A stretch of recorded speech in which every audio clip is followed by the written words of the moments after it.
Bismillahirrahmanirrahim. Assalamualaikum warahmatullahi wabarakatuh. Maha suci Allah, segala puji dan syukur kita panjatkan kehadirat Allah. Semoga kita selalu dalam bimbingan rahmat dan ridho Allah Subhanahu wa ta'ala.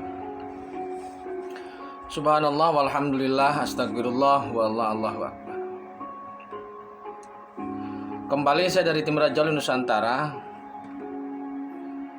Kali ini di studio musik lagi bersama Pak Fatah, ya, teman yang lain ini selaku pemutar musik. Pada kesempatan ini saya akan mengangkat terkait dengan penghuni langit ke-7. Nah, jadi saya akan review dulu sedikit bahwasanya langit ke-1 itu adalah ruh yang bernama dan tidak bernama. Kemudian langit ke-2 siluman, langit ke-3 jin, langit ke-4 setan, langit ke-5 iblis, langit ke-6 malaikat, langit ke-7 para nabi, Baitul Ma'mur, langit ke-8 Sidratul Muntaha, para malaikat yang sudah direposisi, langit 9 Sidratul Mustawa, tempat Nabi Rasulullah Muhammad SAW beserta wal hidir, dan langit 10 ars. Jadi kita akan bicarakan langit ke-7 atau Baitul Ma'mur. Jadi di langit ada Baitul Ma'mur, di bumi ada Baitullah. Jadi begini saudaraku, pada saat Adam hendak diturunkan ke bumi, Allah memerintahkan para malaikat agar membuat Ka'bah sebagai tetangger atau sebagai patokan. Karena waktu itu belum ada yang sholat. Jadi seperti kita kalau mau jalan kemana itu minta patokan arah gitu loh. Nah, maka Ka'bah itu sebagai waktu itu satu-satunya patokan yang ada di bumi gitu loh. Makanya pertemuan Adam dan Siti Hawa itu kan di Jabal Rahmah dekat Ka'bah situ, tidak jauh dari situ. Tempat janjiannya di situ. Nah, jadi Allah kemudian memerintahkan malaikat agar menciptakan atau membuat Ka'bah di bumi untuk mempersiapkan kedatangan atau turunnya Nabi Adam. Pada waktu itu, bumi itu sepertiganya lautan, 2/3 daratan, terbalik dari situasi saat ini. Makanya pada saat itu, pada saat zaman Nabi Adam, itu bumi cenderung gersang karena daratan lebih banyak daripada lautan. Nah, makanya kenapa kemudian Nabi Adam dari Gunung Lawu? Nabi Adam kan turunnya di Gunung Lawu. Candi itu kan ada 2 candi ya.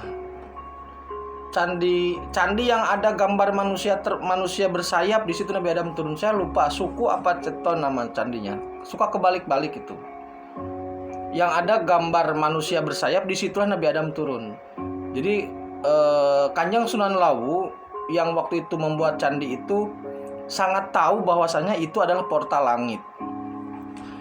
Jadi Nabi Adam berangkat dari situ, kemudian tidak melintasi laut karena waktu itu Jawa Sumatera itu masih menyatu, Jawa Kalimantan masih menyatu. Yang misah itu Sulawesi, kemudian Papua dengan Australia. Jadi kenapa Laut Jawa itu tidak terlalu dalam? Karena memang dulu menyatu. Nah, seiring perkembangan zaman, kemudian penduduk bumi bertambah dan kekurangan air, maka Allah menghendaki agar dibalik situasinya, yaitu 2/3 air, 1/3 daratan. Membalik situasi itu dengan cara banjir Nabi Nuh. Jadi banjir Nabi Nuh itu satu sisi sebagai azab kepada orang yang tidak mau beriman, tapi sisi lain adalah untuk membalik posisi daratan dan lautan. Nah, pada saat banjir Nabi Nuh itu, Ka'bah diangkat ke langit, yaitu diangkat ke Baitul Ma'mur, ke langit ke-7. Gitu. Karena bumi kan kebanjiran, jadi diangkat ke sana. Nah kemudian pada saat Nabi Ibrahim sudah diangkat menjadi rasul, kemudian sudah punya Ismail, mereka berdua kemudian meneruskan membangun ulang Ka'bah di tempat itu. Jadi ada bekas-bekas di situ, reruntuhan di situ, atau ada sisa-sisa peninggalan lah. Kemudian dibangun ulang oleh Nabi Ibrahim atas perintah Allah. Jadi waktu itu Nabi Ibrahim dan Ismail itu membuat Ka'bah di situ, di Mekah itu. Nah, jadi Ka'bah yang ada saat ini, yang ada di Mekah itu adalah Ka'bah yang dibuat oleh Nabi Ibrahim, bukan Ka'bah yang dibuat oleh para malaikat. Karena yang Ka'bah dibuat oleh para malaikat itu sudah diangkat posisinya ke Baitul Ma'mur. Jadi Ka'bah di Baitul Ma'mur itu adalah Ka'bah yang dibuat oleh malaikat, yang diangkat pada saat banjir Nabi Nuh. Sedangkan Ka'bah yang ada di Mekah di Baitullah itu adalah Ka'bah yang dibuat oleh Nabi Ibrahim dan Ismail. Jadi di langit ketujuh saat ini posisinya itu adalah dihuni oleh Nabi Ibrahim dan juga Nabi Ismail. Itu sebagai bukan tuan rumah sih bahasanya, orang yang ditokohkan, yang dituakan gitu loh. Jadi dari sekian para nabi dan orang-orang yang soleh yang menghuni langit tujuh itu, Nabi Ibrahim dan Ismail sebagai simbol. Kenapa demikian? Karena Nabi Ibrahim yang pertama, dia sebagai tokoh tauhid atas keteguhan hati sewaktu dibakar oleh Namrud.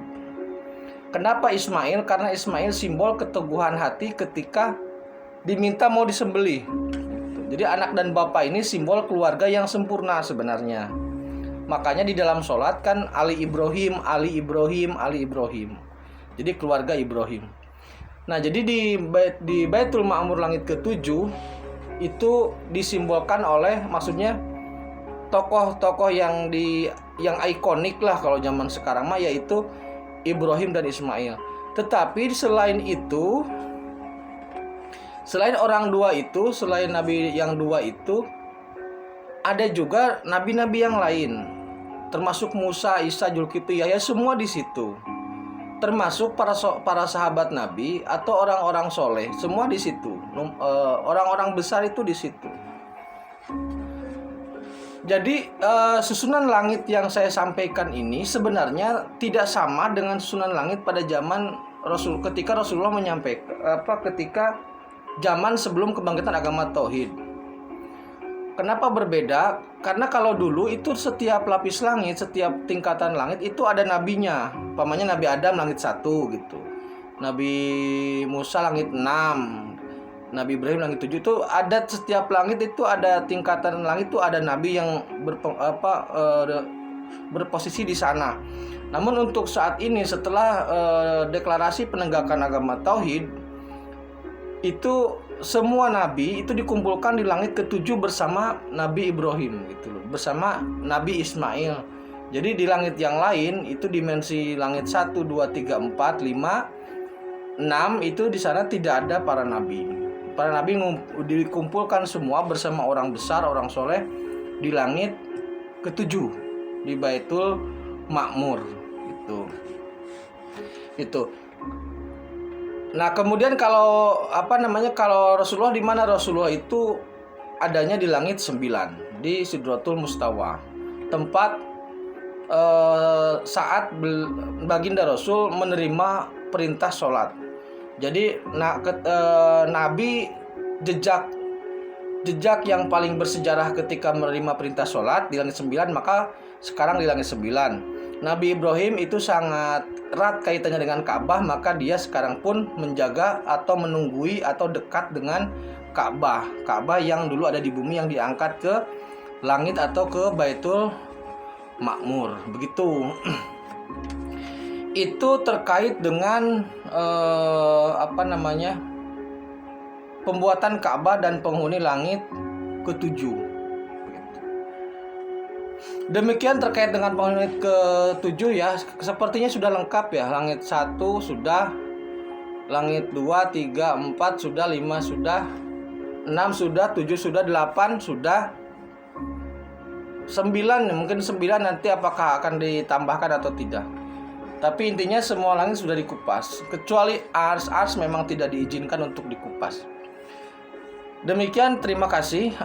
Akhirul kalam, assalamualaikum warahmatullahi wabarakatuh. Tetap beriman dan beramal soleh ya. Akhirul kalam, assalamualaikum warahmatullahi wabarakatuh.